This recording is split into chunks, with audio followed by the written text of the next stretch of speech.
Hey guys, it's Ty and welcome back to my channel. So today we are back with another recent reads and I have 11 books that I would like to share with you guys. This is the most that I've read over the last couple of months. I probably could have read a little bit more had I not been so consumed with the reality show Love Island. I am freaking obsessed. So this is my first year ever really trying to get into the show. I heard a lot about it last summer, but I still wasn't like that interested. Like I didn't care enough to go back and watch it. But something this year was like, just check it out and see if you're gonna like it. And I absolutely love it. But not only am I like just obsessed with the show itself, but I have really been consuming all of like social media commentary of people talking about each episode and dissecting each of the episodes and dissecting all of the people on the show. I have been eating this up. But I still have been able to read. So I do have 11 books to share with you guys. Now, I don't have any standout reads. I think out of the 11, only one of them is a 4-star read and the rest are 3 stars and below. So I'm not going to go in any particular order. However, I am going to go ahead and start with my book of the month picks. I have 5 of them. I've noticed here recently that I have been behind on my book of the month picks and I am just getting an ever growing stack of like more book of the month picks that I have not read versus the ones I have read. So I am trying to prioritize those over the next few months. So we are going to start with those 5 that I have. So the first one we're going to start with is The Last Contract of Isako by Fonda Lee. This is a adult sci-fi. It also has a bit of a mystery element to it as well. But this was one of my most anticipated reads for this year. I absolutely love Fonda Lee. I loved the Greenbone Saga, one of my favorite fantasy series. Unfortunately, I did not love this one. I DNF'd it. I stopped on chapter 29. It's a little bit halfway through the story. I just could not force myself to get through this one. But in this, we are following our main character, Isako. She lives on this planet. This planet is run by like this huge corporation. In the corporation, there are different tiers. At each tier, depending on which tier you work at, you have a different sort of status. And so she is basically, I forget what her title is actually called, but she works contracts for different clients. So at the start of this, her client actually decides to retire. And because they retired, they had to go out into the vastness. And if you go out into the vastness, you basically die because there's not like a lot of oxygen out there. And so that's what happens. That leaves Isako contractless. And so another client approaches her and tells her that she basically has to accept this contract. And so basically with this contract, they want Isako to prevent this one man from becoming a part of the board of directors. And in doing so, Isako starts to find out a lot of stuff about this company. And she learns that one of the people that she used to mentor has died. And she thinks it might be tied back to this guy somehow. And then the story just kind of takes off from there. For me, I feel like the story was extremely boring. Yes, I like the world. I did enjoy Asako as a character, especially because she's older. I think she's like in her early 50s. The lady is tired. She's tired. Her bones are old. She can't move like she used to. Can't relate. So I really liked her as a character. I really liked how the company is like set up. It's basically a play on corporate America, which I definitely can relate to that as well. But overall, I just kind of thought the story was just boring. This story just did not have a lot of action for me. And the action that we did get, it only lasted like maybe a page or two every time it came up. And so the first half of the story is from Asako's POV. And then by the time that I stopped reading, I got to like part 2 and it is told from a different POV. Unfortunately, by the time I got to that POV shift, I just no longer cared about the story, about where it was going, the mystery, anything. And so I just decided to unfortunately put this one down. Another book of the month pick I have here is The Boyfriend by Frida McFadden. This is a adult thriller. I actually had a fun time with this one. So in this, we are following our main character, Sydney, and Sydney is struggling with her dating life. She is like in her mid-30s. She's not obviously in a long-term relationship. Her mother's like pressuring her to have kids. And so she joins this really popular dating site. At the start of this, she is on a horrendous date. And when the guy is taking her home, he kind of forces himself upon her. But there is another man that actually stops this whole interaction from taking place. And so Sydney later finds out that that man is Tom. They connect a few months later, and Sydney and Tom begin to date. However, there have been a string of murders taking place with women. One of those women murdered is actually Sydney's friend. And now Sydney is starting to wonder if her boyfriend, Tom, may or may not have had something to do with those murders. And the story just goes from there. Like I said, I had a fun time with this one. I am not like the biggest lover of Freedom McFadden books. I honestly haven't even read that many, but I think her books are just fun. They're really easy to get into. I mean, you kind of know where the story is going to go, but I will say there were a few things that I was not expecting by the end of this one. I really liked our character, Sydney. I can definitely relate with struggling to date, especially on these dating sites. And I actually like the way the story was told because we get the present timeline from Sydney, but we also get chapters from the past from Tom from when he was in high school. And honestly, I actually kind of liked those chapters more than what was happening in the present. But I did like how everything kind of came together in the end, and I rated this one 3 stars. Next up, we have It's Not Her by Mary Kubica. This is another adult thriller. Now, I had high hopes for this one because everybody has been raving about this, but something in this happened that prevented me from giving it a higher rating. So in this one, we're following this woman, I forget her name, Courtney. And Courtney is on a family vacation. So her family is staying like in one little cabin, and then right next door, her brother, his wife, their children are in another cabin. One day while they're on vacation, the little girl from next door comes over in a panic, which obviously starts to worry Courtney. Courtney goes over there and she finds that her brother and her sister-in-law have been murdered. And now the oldest daughter is missing. And so the story goes from there. The story is told in the present from Courtney, and then we actually get a timeline that's leading up to this trip and while they're on the trip from the missing daughter. Overall, I thought this book was fine. I was invested in the mystery. Again, this is another story where I liked kind of how the story was told, and that's getting that POV from that missing daughter. I was entertained by this. I was really curious to see where the story was going. I did kind of have some thoughts on what was happening. Some of it I was right, some of it I was not. However, there is something that happened in like the epilogue chapter that just did not sit well with me because it was supposed to be like this final shocking twist that obviously was supposed to really gag us and make us go, oh my gosh, I didn't see that coming. But I have recently read one of this author's other books. I'm not going to say which one, but if you've been following me, then you probably know which one I'm talking about. But in that book, it had the exact same twist that this one gave us at the end. And I honestly did not like that. It kind of annoyed me because I'm like, she just did that. So why are we seeing that again? Overall, I gave this one 3 stars. It definitely did not blow me away like it seemed to have blown a lot of other people away. It was fine. I guess I would recommend it. It was okay. And next up, we have This Story Might Save Your Life by Tiffany Crum. This is a adult mystery with a little bit of romance mixed in as well. This is my only book that I'm going to talk about today that I gave 4 stars. Really enjoyed this one.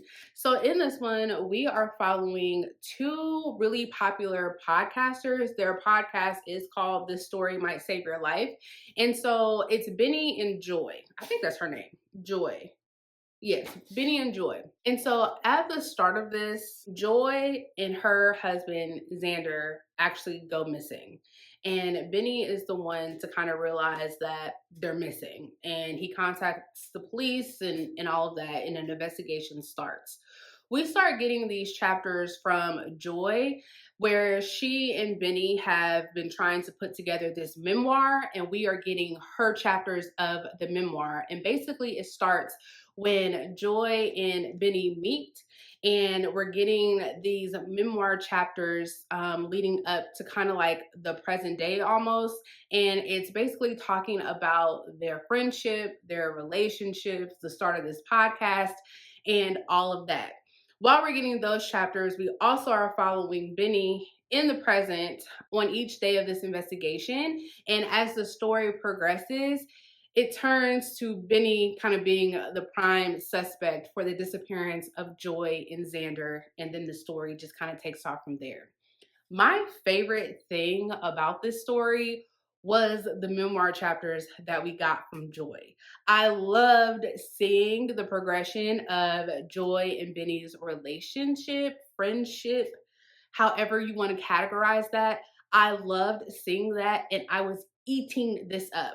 So those memoir chapters we only get in like the first half of the story, and then the second half of the story is where the mystery kind of really takes off. And unfortunately, that is where I feel like the story kind of lost its steam a little bit for me, but I still liked where the story went. Some of this I felt was a little bit predictable, but there were some things that I was not expecting. I think in this story, there are some characters that you're really gonna like. There are gonna be a few characters that you don't like, but overall, I enjoyed this one. I was a little hesitant going into this because so many people were raving about this, and I definitely would have given this one 5 stars if the second half was a little bit better to me. But overall, really enjoyed this one, and I do want to check out more from this author. So my last book of the month pick that I want to talk about, we have Definitely Better Now by Ava Robinson. This is a adult fiction, and so at the beginning of this one, we are following our main character, Emma, and Emma is celebrating her 1 year of sobriety. She has been in AA. She has struggled a lot with alcohol and drug abuse, and so she is celebrating 1 year sober. What we learn is that while you're in AA, you're not supposed to date. And so now that she's been in the program for a year, she's celebrating 1 year sober, she is now looking to jump back into the dating scene.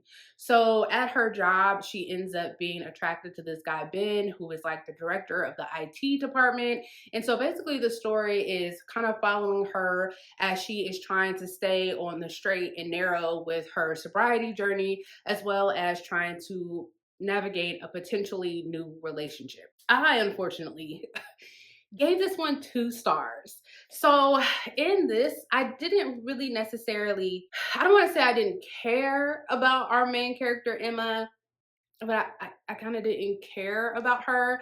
I feel like everything in this story was real surface level. I wish we could have delved deeper into like her sobriety journey. That's what drew me to this book, and that is what made me want to read it. So we kind of just like barely touched on why she was struggling with being sober.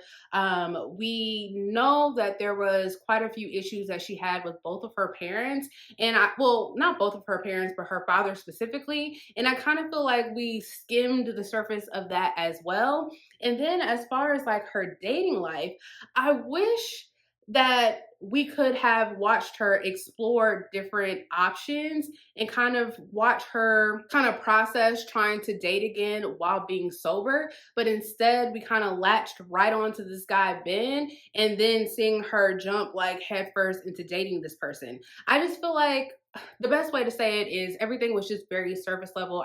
I wish we could have went more in detail, especially with there's a situation that happened with her and her best friend and why they're no longer friends. And we skimmed right over that. And that is something that I wish that we really could have delved deep into, because that was a little messy. And I don't feel like we spent enough time on that. It was fine. Definitely, I wanted more from this one, and I did not get what I think I was expecting going into it.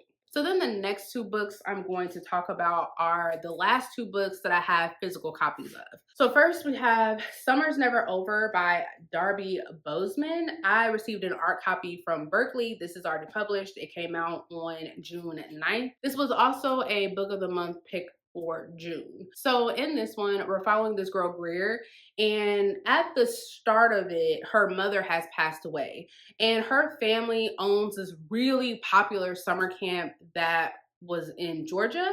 And 5 years prior, there was a fire, and that fire actually killed one of the counselors, which was also a friend of Greer's. So since that fire, the camp has been shut down. There was like a lot of negative press. And so over those years, her mother was trying to get the camp back to what it was, but she unfortunately passed away. And so Greer is now back at the camp for like a welcome weekend and also to bury her mother. While she's at the camp, she kind of reunites with another counselor that was a counselor at the camp 5 years ago when the fire started, and they both decide that they are going to actually try to figure out what happened really in that fire. This one I gave 3 stars. It was fine. I definitely like the setting. I like any setting that has to do with like a summer camp. This definitely gave summer camp vibes. Definitely a book that I would recommend for the summertime, especially if that is your thing. But as far as like the mystery part of this goes, I think it was really slow going. I felt like we spent a lot of time on stuff that ultimately didn't matter. There were a few relationships that we were like exploring that I don't really think mattered. I guess it kind of mattered in the grand scheme of things, but I don't think we needed to spend as much time on it as we did. Everything was a really, really slow build.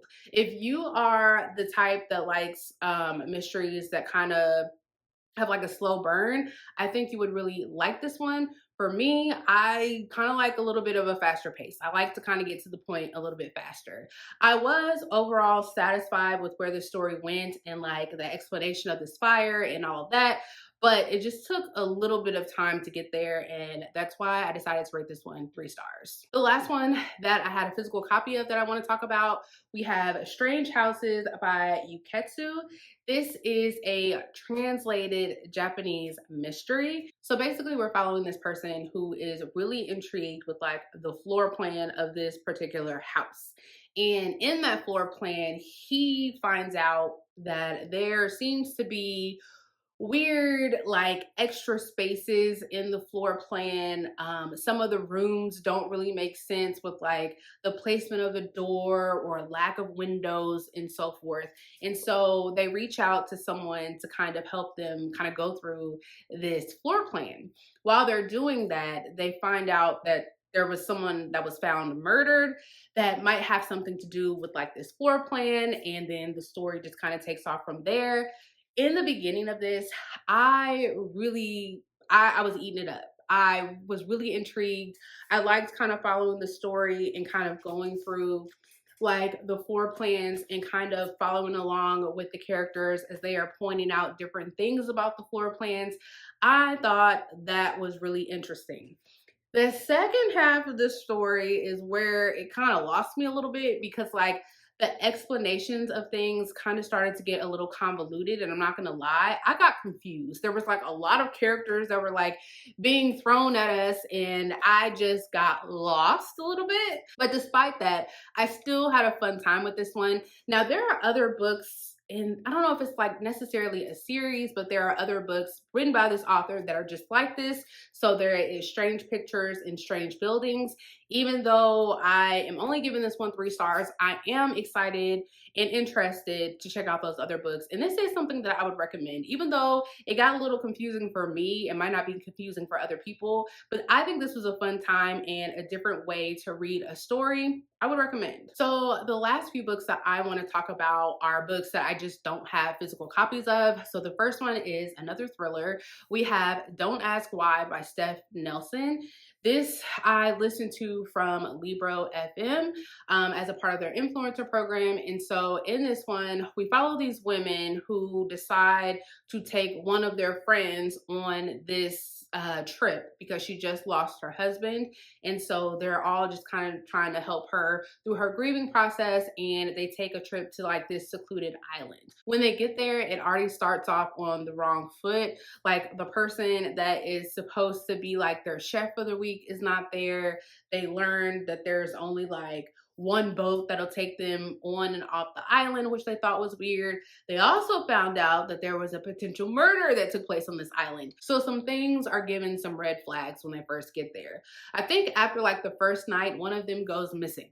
And then the story just kind of takes off from there. I don't know, I thought this was okay. It was easy to listen to. I got through it pretty fast. I thought the characters were fine, but like the overall story, it just didn't really do much for me. I don't think I was surprised or shocked by anything that happened. It didn't do anything new or surprise me in any way. I will say I do think this is a good book if you are into like the summer thriller vibes, if you are interested in books that take place on islands. This is great. I do also think that this probably will be a good thriller to start if you are new to thrillers, because I think if you are somebody that's new to thriller reads, then some of this might be more shocking for you, but for me, it was not. I also kind of feel like at certain times, we spend a lot of time on these characters' backstories, and some of them honestly I didn't care about, but overall I gave this one 3 stars. It was okay. So this next one is so totally outside of my comfort zone. The only reason why I decided to pick this up is because it was part of my in-person book club where we read romances written by Black authors. And so for the month of June, we decided to pick up The Oath by T.M. Richardson. And this was categorized as like a wide choose romance book. Now, at the beginning of this, I didn't know what that meant. I'm not really that versed in like the different tropes in romance. So this was a new experience for me. So, okay. So in this one, we're following this woman, and at the start of it, her husband has been battling with cancer, and he is on his deathbed. And he is asking her, when was the last time she decided to pleasure herself? And so they kind of have this whole conversation. Mind you, he's on his deathbed. So they're having this whole conversation about she needs to put herself first and she needs to make sure that she's getting satisfied in that way. And then he dies. Okay. So then in come his 3 best friends. The 3 best friends sit her down and they're like, hey, right before he died, he made us make an oath to him that we would take care of you. Not just make sure that, you know, you have everything you need, but we are supposed to take care of you sexually. And so she's not believing any of this, just like I was not believing any of this until one of them had a recording of the conversation that they'd had with the husband, and the husband did in fact make them have this oath that they are supposed to satisfy her. Of course, in the beginning, she's hesitant, but she ends up going along with it. She kind of like dates each of them individually, and then, you know, they all 4 come together and, you know, they pleasure each other. Okay, I'm not a prude, but this was a bit much for me. I think where my mind kept going was I just didn't understand how this whole thing was supposed to work. I had so many questions about whether or not this was supposed to be like a long-term solution. Were they only doing it until she found somebody else? What about the relationships that they wanted to have outside of each other? And then my biggest thing is it's a little unsanitary. It's a little nasty. It's a little nasty. This is very graphic. It really goes there.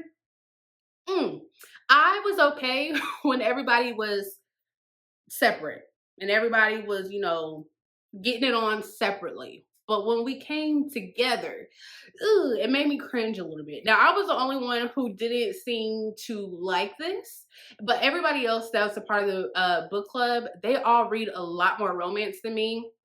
And they also read, I guess, a lot of these wide choose. This might be my last wide choose, but they all seem to really enjoy this. And I, unfortunately, was the one that gave it 2 stars. And the only reason why I just could not get into it was because, like I said, I just had a lot of questions.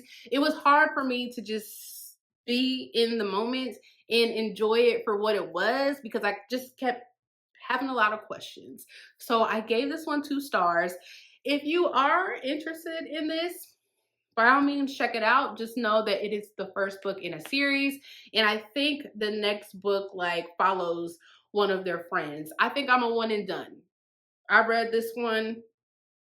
It was good enough for me. I'm just gonna move on. So the next one that I read was The Girl in the Lake by Lauren Oliver. And in this, we're following this woman who's a psychologist. And I think her job is actually pretty interesting because she kind of works with people, or she goes out to people who say that they have lived like a past life, kind of like reincarnation. I'm not explaining this right. So, okay. So this girl, she goes and visits this young girl who claims that she was another person in a past life. And when this woman is talking to her, she finds out that the person this little girl is claiming to be is actually the friend of this woman who died years before when she was in summer camp. And so this really unsettles this doctor because she's usually sent out to kind of dispel people and the thing and their claims, because a lot of them aren't true and a lot of them are just like seeking attention. But she is really starting to believe this little girl just because she knows the person that this little girl is claiming to be. The story is told in like a then now timeline, with the then timeline going back to when this doctor was in camp with her friends and the disappearance of that girl that this young girl is claiming to be. I hope all of that made sense. Overall, I gave this one 3 stars. I thought it was pretty good. Parts of it was really slow. I think if some of it could have been cut out, I probably definitely would have rated this one a little bit higher, but it did take me a little bit to get into. But once the story really started moving and you kind of started putting a lot of the pieces together, I actually really enjoyed it. I did enjoy the then timeline, I think, a little bit more than what was happening in the present, just because when they were at camp, it was a little eerie. So while they're at camp, there is like this little island that people would go off to, but there was like this urban legend that there was this gray lady that lived on this island, and the gray lady actually plays a part in the overall story, which I really like. So it kind of had like a supernatural element to it. I definitely think this would be a good book to read in the fall time, even though it is set like a lot of it is at like the summer camp, but it does give you like those eerie, spooky vibes a little bit. So this is one that I would recommend for you in the fall time. I like the direction that the story went in. I just wish the pacing was a little bit faster. So the last book that I have here that I want to talk about is Heart of Glass by Jennifer Hilliard. This is an adult thriller. It is not released yet. I got an art copy from NetGalley and I was able to listen to it from Libro FM. This is set in the same town as her previous book, Wonderland. And so in this one, we are following this journalist. She is kind of doing a story on the reopening of Wonderland. If you have not read that story, that amusement park was actually shut down. And so because of some murders that took place. And so now it's like the weekend of the reopening. Before the park is set to open, there was a body of a woman that was found. This lady really thinks it belongs to this reality TV star that went missing years ago. So we also follow this journalist's other friend who is actually a reality TV star, and she agrees to be a part of this docuseries that is coming out with this man who was convicted and who is serving life in prison for killing 5 women, one of which is the friend of both of the journalists and this reality TV star. And she died, that friend died back when they were like in high school when she was 14, 15. However, on the docu-series, the serial killer confesses that he didn't actually kill that girl. He killed everybody else, but he didn't kill that girl. And so there's a mystery about what actually happened to that friend, and then it kind of goes back in the past where you're leading up to the events of what happened to that friend. And there's like a lot of moving parts to this story, but it all comes together in the end. I liked how the audiobook was done, how it included the docu-series and how it really sounded like you were kind of listening to like a podcast. Really enjoyed that. I did like the thin timeline. I kind of feel like that's the theme with a lot of these books where I like what's happening in the past and what was going on with the girls that were growing up. That was really interesting to me. I do think parts of the story was a little bit slow for me, and it's like a lot of stuff was going on, and it kind of took a little bit before you started to figure out why all this stuff was going on. I ended up settling on 3 stars for this one. I found it to be okay. I'm actually happy that I got an art copy of it because I don't think that I'm gonna go out and like purchase the physical copy of this book. I have really enjoyed Jennifer Hillier's books, but I will say that this one is probably my least favorite out of the ones that I have read from her. I can't really tell how I feel people are going to like this one. It might be a hit or miss for some, but for me, I thought it was okay. So those are all the books that I have recently read. If you guys have read any of these, please let me know your thoughts down below. But I will see you guys next time. Bye.